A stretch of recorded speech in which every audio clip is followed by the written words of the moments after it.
Friends, big ബോസിൻ്റെ ഏറ്റവും പുതിയൊരു വീഡിയോയിലേക്ക് ഏവർക്കും ഹൃദയം നിറഞ്ഞ സ്വാഗതം. മറക്കാതെ ചാനൽ സബ്സ്ക്രൈബ് ചെയ്യണേ. അപ്പോഴേ ലാലേട്ടൻ ഇന്ന് പുലി മുരുകനായി വന്ന് അവതരിച്ചു കഴിഞ്ഞിരിക്കുകയാണ്. നെവിനെ ആദ്യം പിടികൂടുന്നു. നെവിൻ എന്ത് പറ്റിയെന്നൊക്കെ ചോദിക്കുന്നുണ്ട്. ചൂടായിട്ടാണ് ചോദിക്കുന്നത്.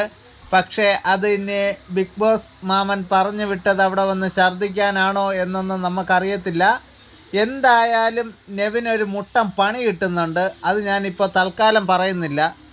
പറഞ്ഞാൽ അതിൽ വേറെ വിഷയങ്ങൾ വരുന്നുണ്ട്. എന്തായാലും പേടിക്കണ്ട, അത് നമുക്കിപ്പോൾ വരും മണിക്കൂറുകളിൽ ഞാൻ തന്നെ വ്യക്തമാക്കുന്നതാണ്.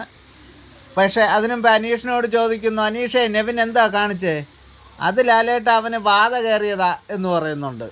അറിയാതെ അപ്പോഴങ്ങ് ചിരിക്കുന്നുണ്ടേ. എന്നിട്ടും പറയുന്നുണ്ട് ലാലേട്ടൻ, നെവിനെ നീ ഇന്ന് പുറത്ത് പോയില്ല എങ്കിൽ നിനക്ക് നല്ലൊരു പണി ഞാൻ തരുന്നുണ്ട്. അതിനർത്ഥം എന്തായാലും ബിഗ് ബോസ് മാമൻ പറഞ്ഞു വിട്ടതാണ് ലാലേട്ടൻ പറയുന്നതെന്ന് വ്യക്തമാണ്. അത് അങ്ങനെ പറഞ്ഞ് പ്രേക്ഷകരെ ഒന്ന് തണുപ്പിച്ച് നിർത്തുക, അതാണ് ഉദ്ദേശിക്കുന്നത്. അത് പിന്നെ ലാലേട്ടനെ നെവിനെ വേണമെങ്കിൽ പുറത്താക്കാം കേട്ടോ, അതിന് വേറെ പ്രശ്നമൊന്നുമില്ല. പക്ഷേ എന്നാൽ പോലും അത് അവരുടെ ഉത്തരവാദിത്വത്തോടു കൂടി അവർ പറഞ്ഞതനുസരിച്ചേ ചെയ്യത്തുള്ളൂ. കാര്യം ലാലേട്ടനെതിരെ ഒത്തിരി ആൾക്കാർ പൊങ്കാല ഇട്ട് കഴിഞ്ഞു ഇതിനിടയ്ക്ക്. ഇനി തേങ്ങ അടിക്കാനും കൂടെ ഉള്ളൂ. അത് ഇന്ന് ലാലേട്ടൻ്റെ പെർഫോമൻസ് അനുസരിച്ചിരിക്കും തേങ്ങ അടിക്കണമെന്ന്.